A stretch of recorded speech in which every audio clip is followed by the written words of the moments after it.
So I want to say a few words about this principle and this method, in fact, of relating to the Guru.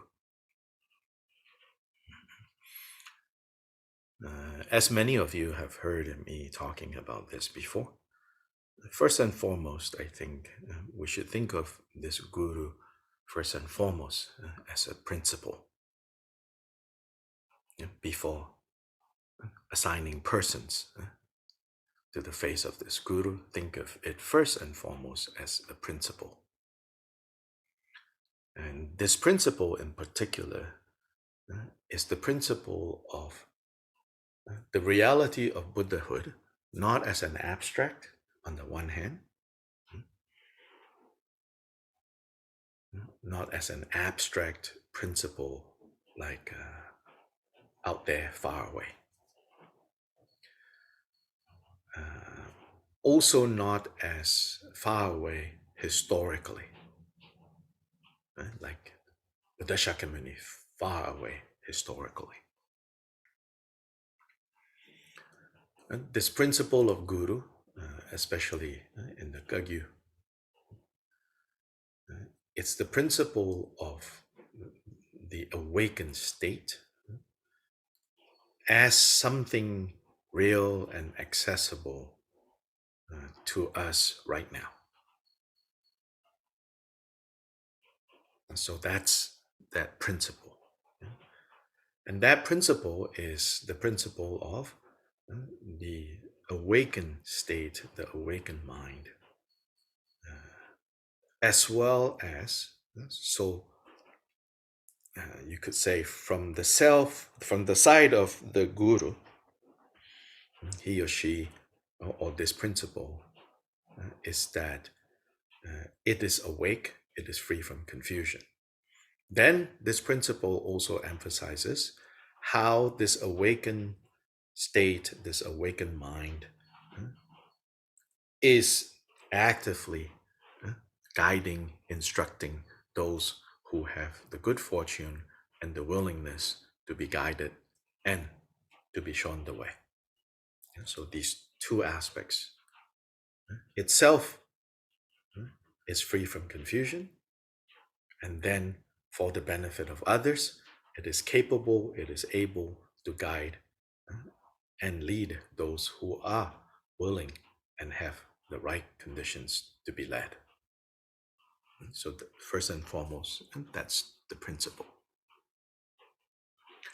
Then embedded within this method of working with the Guru as a reference point, we also need to understand the principle of all sentient beings are Buddhas. Right? All sentient beings are Buddhas, but currently, presently, sentient beings are called sentient beings because they have not yet actualized the Buddha state. Instead, right, they are, you could say, instead of embodying Buddhahood, right now we are embodying the kleshas, the afflictive emotions, using the language that we have encountered here. Is the embodiment of intentions. So instead of embodying the intention of bodhicitta, right now, sentient beings are called sentient beings because these are the beings who are, from moment to moment, embodying the kleshas. But essentially, all sentient beings are Buddhas. Then within the Vajrayana context, it said, Vajrayana, in the secret mantra teachings, it says, whereas in the common vehicle, in the vehicle of characteristics or perfections, again, using the vocabulary we have come across here, whereas in the context of the vehicle of perfections or characteristics, it is said that, it is taught there, that the reason for samsaric appearances is because of confusion or ignorance. And specifically confusion and ignorance with regards to seeing that which is actually suffering and unsatisfactory to be potentially at least happiness and satisfaction. Seeing that which is relating to that which is by nature uncertain and impermanent, and hoping that it is permanent. And seeing and relating to that which is not self as suitable to be the basis of thinking of self, I, me, mine. So ignorance and confusion with regards to these matters. So that is the perfection vehicle, characteristics vehicle way of talking about. When we say ignorance with regards to what? Then in the secret mantra path, it's also said to be ignorance or confusion, but ignorance and confusion with regards to what? With regards to seeing beings as ordinary when in fact they are all Buddhas. So these two ways of explaining ignorance, they are not like two different things. In fact, they are the same thing. But in the context of secret mantra, it is expressed as to see beings as ordinary, to see our environment as ordinary, and to see ourselves as ordinary. Ordinary here means mundane. Yeah. Because English words, I don't know Spanish, if there's a difference, but mundane. Because elsewhere in Kagyu material, we also we also come across like what sometimes is called nature of mind, especially Lord Gampopa would call it Tamil Kishepa, which means the ordinary knowing, the ordinary translated as ordinary mind, Tamil Kishepa, which is actually just ordinary knowing. But there, ordinary means natural, not mundane. Here, we're talking about mundane. Seeing beings as mundane, seeing other beings as mundane, seeing this reality we're in to be mundane, and therefore seeing ourselves as mundane. That is how Secret Mantra talks about what the confusion is, what the ignorance is. So these are all the you could say assumptions. Maybe assumption is too academic, but these are the context. You need to have these understandings in place before you can. I feel before you can effectively, kind of and skillfully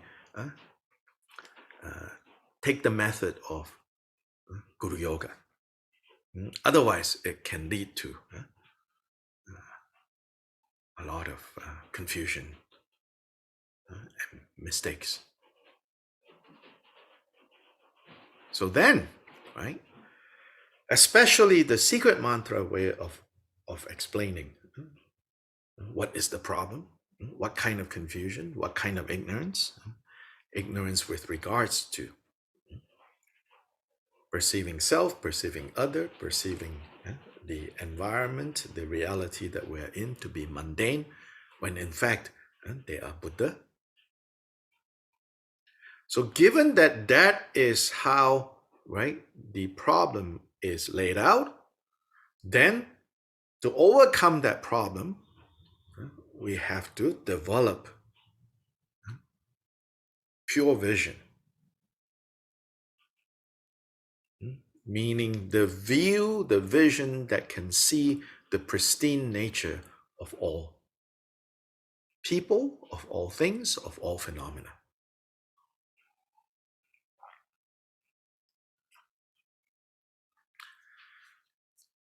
And given that that's what we have to do, right? Then we willingly, not being forced, relate to someone. Start with someone. Just like in metta meditation, for example, in loving kindness meditation, in compassion meditation, right? Buddha taught, in order to more easily feel this loving kindness and compassion, you bring to mind someone whom you naturally feel to have been very kind to you, to have been very compassionate towards you, and therefore you feel the same about them. And you start like that. And then from that person, you develop stronger and stronger love and compassion towards. And then adjacent to that person is the next person that you feel that way. And then more and more and more until even, right? Strangers and enemies are included in your radiating love and compassion towards, right? Just in that same way, now in the context of training pure perception, you have to choose someone to relate to. So of course, the choice that would make a lot of sense is your source of Dharma. Your source of Dharma. Who is giving you Dharma? Who is guiding you in the Dharma? Now, of course, if you set aside and ask, right, in terms that you and I would tend to ask, well, is this person though really Buddha? And you say, well, I don't know. Yesterday, I saw her, yelling at someone at the cafe. I don't know if that's Buddha-like. Yes, of course. We're not like dumb. We're not stupid. We sometimes, unfortunately or whatever, we see this, right? Yes, of course. But what we are training here is to help, to have this person, this source, to help us see the pristine nature of ourselves and all others. So that's why the Buddha say, when you choose who this person is, or these persons are, he never said only one, depending on your circumstance, how much you can handle in a way. Like last night at the center, after practice, we were giving away a lot of texts that someone had donated to us, and also images of, pictures of Buddhas, idams. Everyone was admittedly very excited, when I left, oh yeah, Dan took Buddha Shakyamuni. But when I left, they were still very excited, and I said to them, take at your own risk. Even good stuff, okay? Take at your own risk. Not saying, not discouraging you from having more Buddha images, more Dharma books, more Dharma sources, more Dharma teachers, not discouraging you, but also understand even good things, take at your own risk. It's like, again, back to my example I always give, buffets, yeah, eat at your own risk, okay? All you can eat also means, all you can torture yourself with. Anyway, so Buddha says, when you choose your Dharma source, please choose very carefully.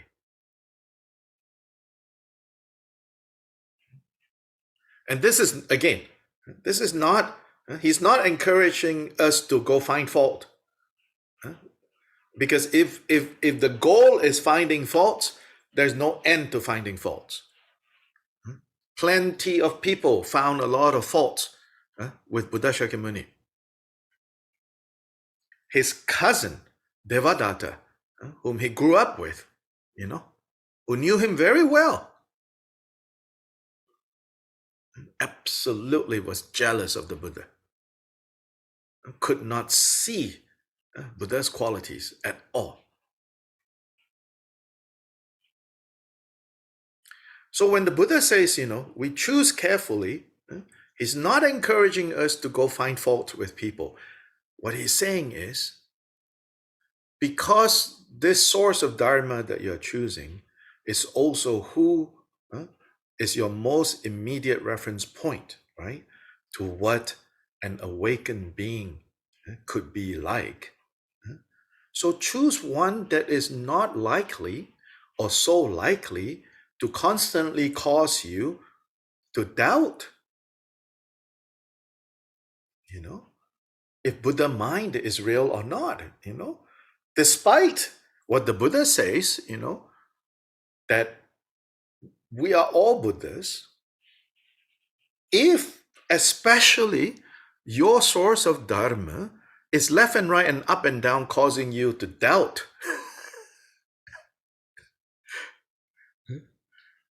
the reality of being awake, then it's not very helpful. Yeah. And also know that if you have chosen this person or these persons, it's because you have chosen.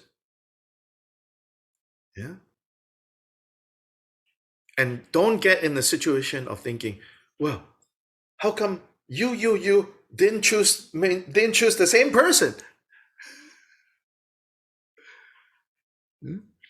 And don't go busying with, why did you choose that person? I considered that person, but oh no. See, that then is in the realm of finding faults. So we have to understand that this choice is based on, hopefully, right, it's based on this person having gone through that search and is satisfied now to say, reasonably, I can handle this source of Dharma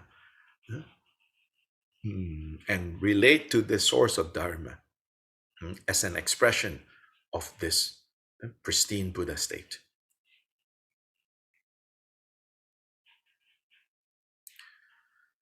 So in that way, right, it makes no sense, right, to go look for or to relate to those whom we are unsure about. So also Buddha says, don't rush. Don't rush. And sometimes it says 12 years you examine. So again, Buddha is not saying, find faults for 12 years and after you don't find any more faults, then you ask them to be your teacher. No, then there's no end if you are looking for faults. In a way, it's sort of like, you could say, you are looking and learning how to look, learning how to have wisdom, and also learning how to have compassion. Even your teachers need your compassion. It says Buddhas even have compassion for 10th Bhumi Bodhisattvas. So we are not only training to have a discerning eye, we are also training in compassion. And don't forget, even in the task of choosing relating to Dharma sources, to teachers, we need to have love and wisdom and compassion. Right? Now, so first is this. So this principle of Guru now has become the persons that we relate to as gurus. Then, of course, if you happen to because of karma, because of connection, relate to a guru that is sometimes a little bit more unruly than other times, you can compassionately, kind of also say to them, indicate to them, hint to them, please, I need you to not jump around so much anymore, because I chose you, to help me see Buddha qualities. So I need you to manifest more Buddha qualities, please. So sincerely done, no, nothing wrong.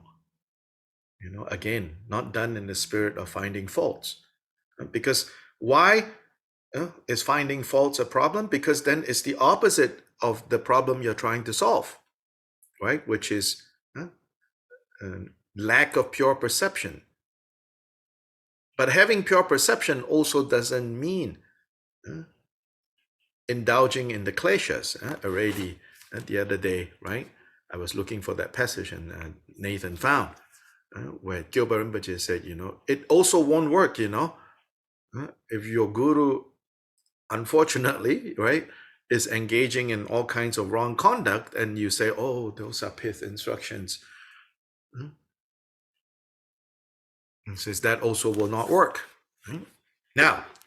Now the principle of guru has become the person guru and the method guru. Don't forget, the person guru is also the method of. It's also a person and also a method. Now the work is, so what is this method supposed to do? This method is supposed to then help me to now the second type of guru. So the third type. Well, guru as principle underlies everything that we're talking about here. Then person as guru.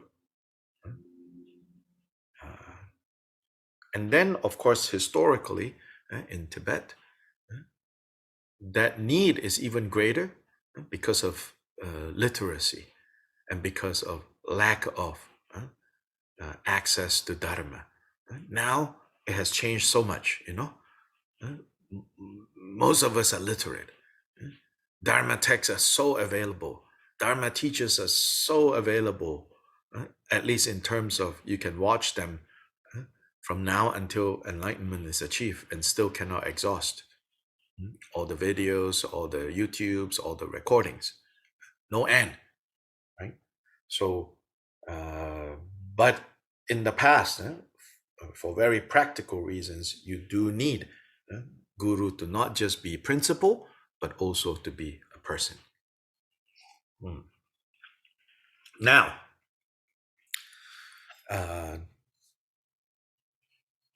the next is this guru as person.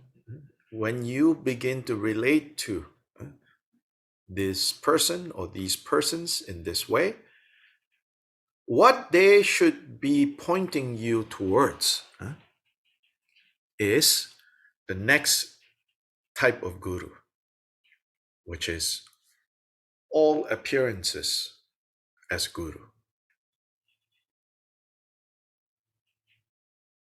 Appearances that we like, appearances that we don't like. Meaning situations and conditions that we like, situations and conditions that we don't like, we need to be able to see them as guru. Guiding us, showing us the way.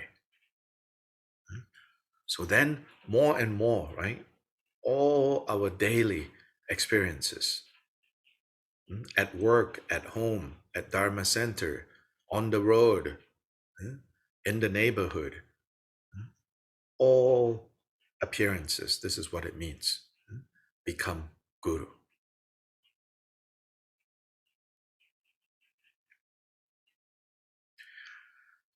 And all of these is leading to the point of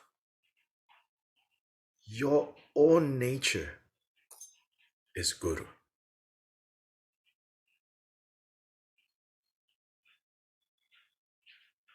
All of this is leading to the ability to see and to trust, and then to actualize finally your own mind as guru.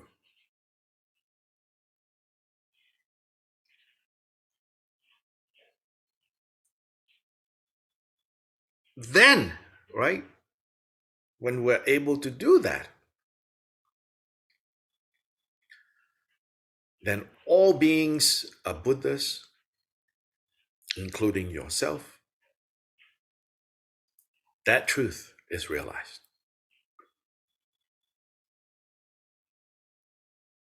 And that reality is actualized.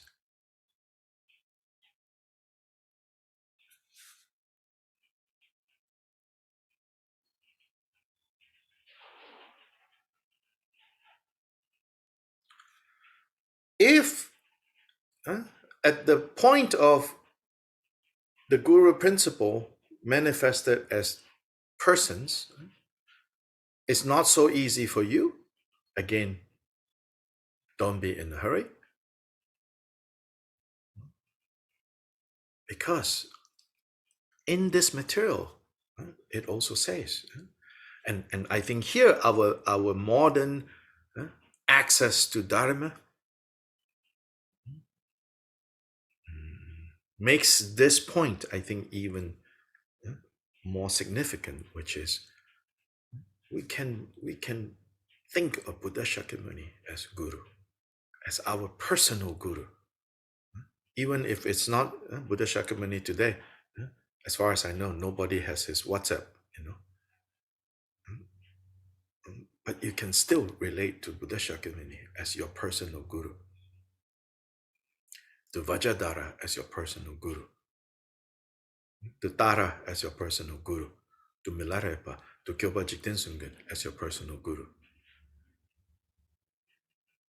Then you read their teachings, you learn their teachings, and you try to feel, that they are directly instructing you. So this is the principle of Buddhahood, not as geographically so unreachable until they are in Amitabha's Pure Land, or historically so unreachable, and that is 2,500 years ago.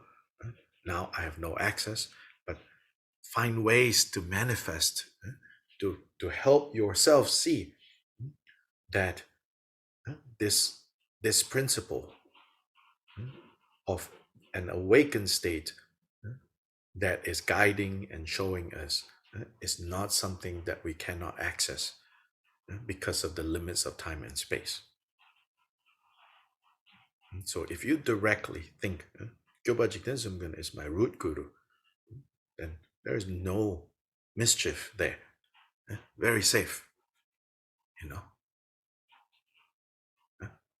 very safe, very stable. Buddha Shakyamuni as my root guru, very safe, very stable. No problem there. Then over time, naturally, if you continue to practice, to learn, then persons as gurus will turn up in a healthy way, in a skillful way. Because Kyobpa Jikten Sumgön says, your karma, your merit will bring forth the guru that you are capable of meeting. Correspondingly, he says, the greater your view, the greater your merit and wisdom, the greater your guru. So there is that interdependence. And whereas you cannot control, right, the other person, the guru, you can control your merit and wisdom. Right? You can raise your merit and wisdom.